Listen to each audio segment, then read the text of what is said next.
Դա որոշված աշխատակազմներ, բայց ես ուզում էի պարզապես ուշադրությունը հրավիրել մի քանի հանգամանքի վրա պատասխանողի պատասխանից ելնելով կամ եզրափակիչ ելույթից ելնելով։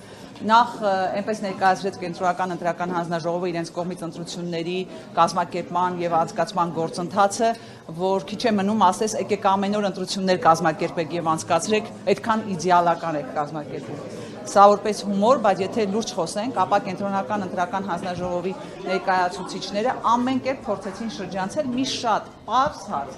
եւ մի շարք պարզ հարցի ձևակերպման պարագայում կտեսնեինք, որ իրենց կողմից պարզապես վերաքվեարկությունը պետք է նշանակվի։ Այսինքն, ինչ է ստացվում։ Հունիսի 7-ի ընտրությունից հետո տվյալները սխալ մուտքագրելու արդյունքում նախնական արդյունքների ամփոփման ժամանակ Բարգավաճ Հայաստան կուսակցությունը հայտարարում է, որ չի հաղթահարել 4% շեմը։ Մինչդեռ 4% շեմ չհաղթահարելը պարզապես իրենց կողմից սխալ թվերը ներմուծելու հետևանք են։ Հիմա եթե նախնական արդյունքների արձանագրության մեջ ֆիքսվեր, որ Բարգավաճ Հայաստան կուսակցությունը հաղթահարել է 4% շեմը, այդ դեպքում կենտրոնական ընտրական հանձնաժողովը ընտրատեղամասերի արդյունքները անվավեր ճանաչելուց հետո պետք է նշանակեր վերաքվեարկություն։ Իհարկե պետք է նշանակել վերաքվեարկություն եւ հետեւաբար ստացվում է, որ կենտրոնական ընտրական հանձնաժողովը իմ գնահատմամբ դիտավորյալ չի ուրեմն ներմուծել տվյալները, որպեսզի հետագայում մանևրելու հնարավորություն ունենա։ Տիկին Վարդանյան, դուք լսեցիք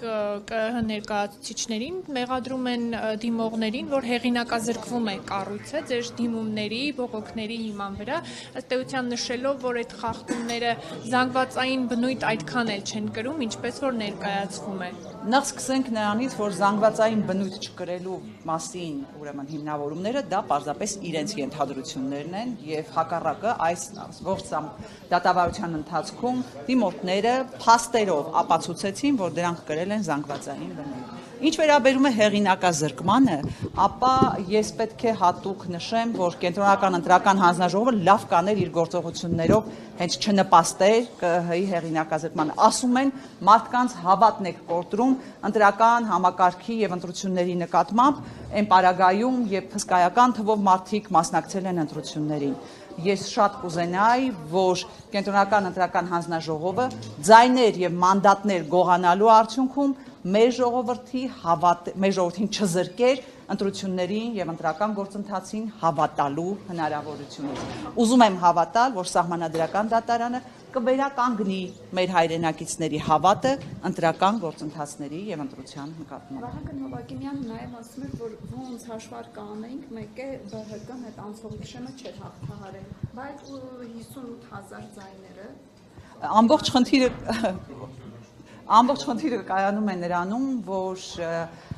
հենց սկզբնական փուլում, եթե